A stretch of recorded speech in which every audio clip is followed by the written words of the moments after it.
Advisor of Meitei Council Moreh, Ningthau Khongjam Pulindro, has expressed strong objection against the attempt to relocate the branch of State Bank of India in Moreh Bazaar to a Kuki village. Speaking to media at Manipur Press Club, Pulindro maintained that the SBI Bank in Moreh caters to all communities in the Indo-Myanmar border, including Meitei, Tamil, Meitei Pangal and Kukis. And shifting the bank to Kuki inhabited areas will create more inconveniences to the rest of the community in accessing the bank.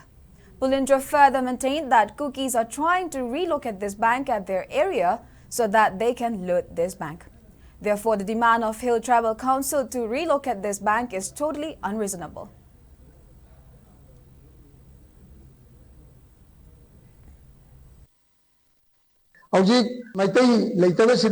Community mayam se loina mapangan sonda dana moina puning mamai da una ba hona pagi iran si Meitei Council Moreh gi site gi yaning da bu phongdok pani hojik Meitei na bara chare masi income legre Meitei gi samilon je mutat ke ai bagi wakalon ju khalapa bank hojik sandoi si square kita lupa kuni thoida sandok chabani tang mari tha tara 2013 da mafum chai da mafum si akoina State Bank ki authority mayam la aga Moreh gi